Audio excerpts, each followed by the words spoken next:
Hi there, I'm Lena Anani, and you're listening to She Wrote a Book, where I interview amazing women from all over the world who also happen to be published authors. I created this show to educate, entertain, and inspire you to be the voice you want to hear in the world. Did you know this episode comes with a free gift? It's a webinar for aspiring authors who want to learn my insider secrets on writing and publishing books. You can access this free training instantly at SheWroteABook.com/bonus. Now let's get started. You are listening to episode number 19 of She Wrote a Book, and today I'm interviewing Laura Landau, author of the book, The Life Balance Playbook, 7 Steps to the Life You Deserve. With warmth, humor, and a dose of bossiness, the playbook was written for those with little to no time. It's packed with practical advice, targeted exercises, and real-life examples, all designed to help you quickly improve your life balance. Laura Landau is an evangelist and instructor on work-life balance for individuals and organizations. Previously, she spent 16 years at Microsoft Corporation, where she maintained balance while thriving in the competitive, fast-paced environment. Again, her book is called The Life Balance Playbook, 7 Steps to the Life You Deserve. You can find the link to purchase her book in our show notes for this episode at SheWroteABook.com/19.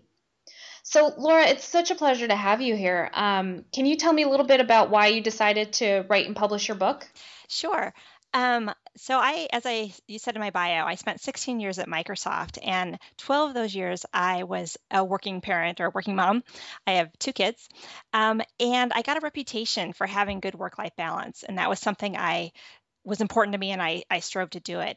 One of my final roles there, I was a leadership coach, and I talked to dozens of employees, and life balance or work-life balance often came up as a topic. And one time I had a former colleague come to me and say, "Hey, can you come talk to my new team on work-life balance? Do, a brown bag lunch?" I was like, "Sure." I wrote the presentation and loved it and had a blast. And I thought, wow, I write pretty good Christmas letters. Maybe I could write a book. Ha, that's much harder than that, but that was how it all started.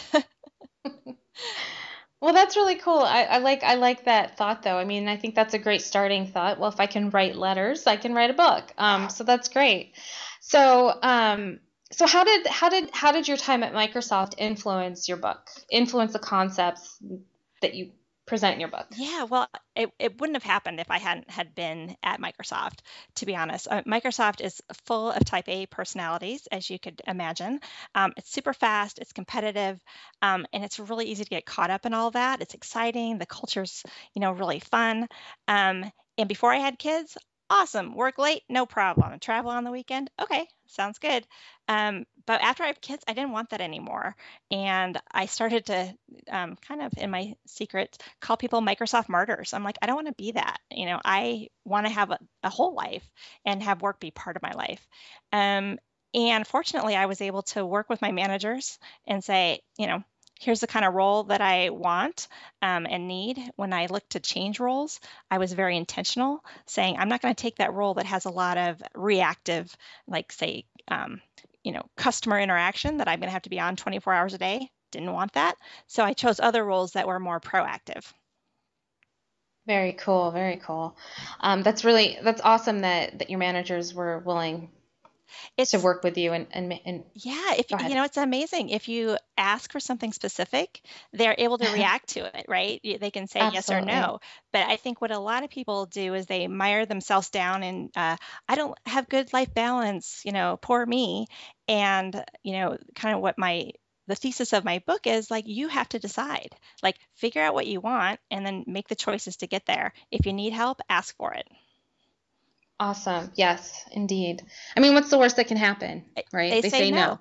And to be honest, I sat on my first maternity leave halfway through thinking, how can I ever go back to work? I can't even sleep for 2 hours in a row.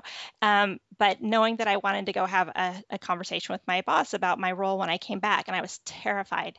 But I said, Laura, if you don't do it, you'll always be sorry. And I went back and said, hey, I want to have this kind of work arrangement. And my boss was like, okay. And I was completely shocked. And that kind of started me on this path. So just one person, one conversation. Incredible. Yeah, I mean it sounds so difficult, but it's really a lot simpler than it sounds. So that's great. So speaking of simple, how simple was your process for getting this book written, especially while you were working? Um, it was a super slow, long journey, but that was okay because I always said to myself, I'm not going to ruin my life balance to write a book about it because that would be wrong, right? Yeah, that's a very good point. Um, so it actually took me over 3 years to write the content of the book, the bulk of the content, and a lot of it was written in 1 hour increments. You can picture me sitting in the back seat of my minivan. It's more comfortable than the front seat. Typing away, no Wi-Fi, sitting outside my kids' activities, right? You know, I could be inside chit-chatting with people, but I'm like, you know what? I'm just going to sit and write, and I'm going to puke it out, if you'll excuse me, not worry about editing, just get the words out, and knowing that I could go back later and clean it up. And I actually left Microsoft a year ago and at that time I said, you know what, I'm gonna hit it hard, and I'm either gonna do this thing or I'm gonna put it to bed and just be done with it.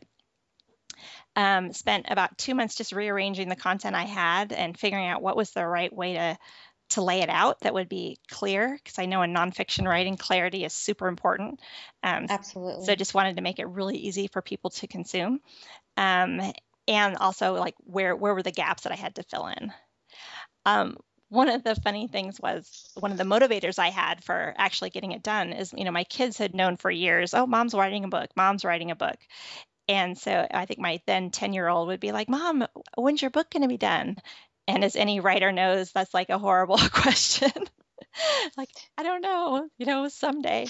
But I really wanted to, show my kids that I could set a big goal and do it. So that was another motivator to actually get this thing out. In addition, I just think it's good messages for people, and I think it'll help people.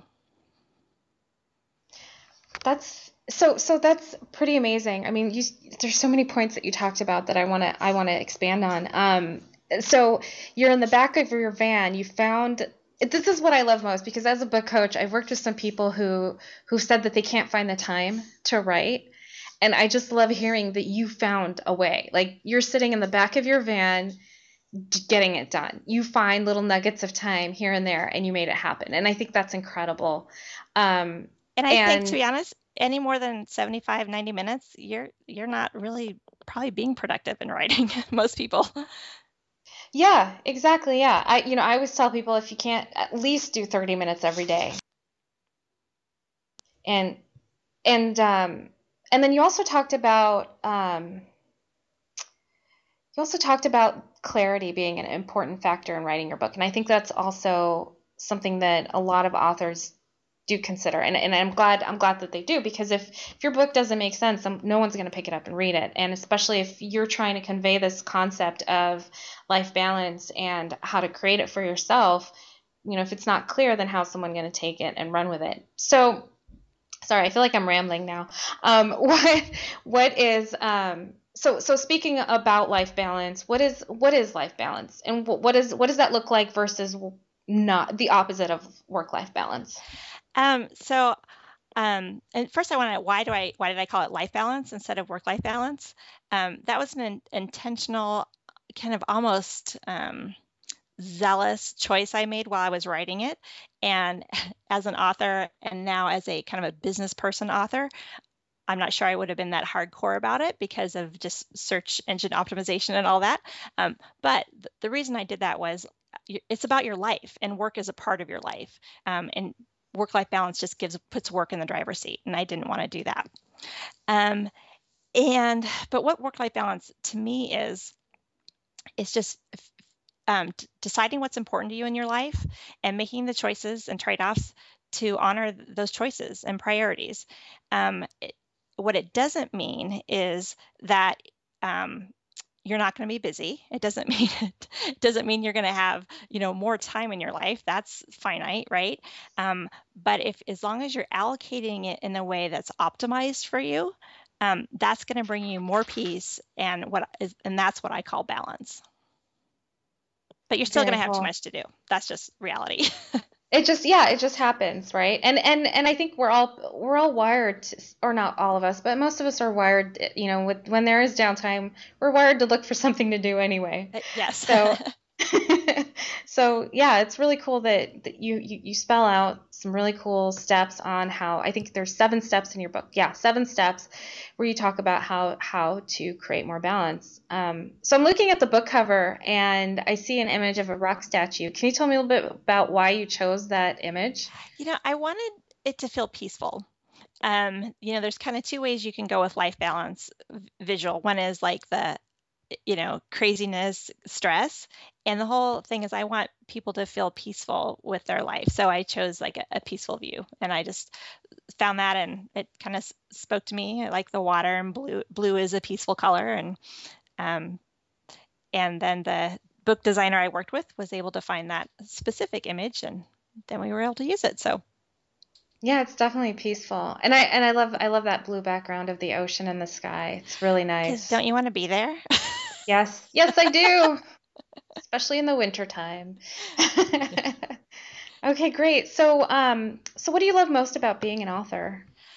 Um, I have felt very empowered to put my message out there.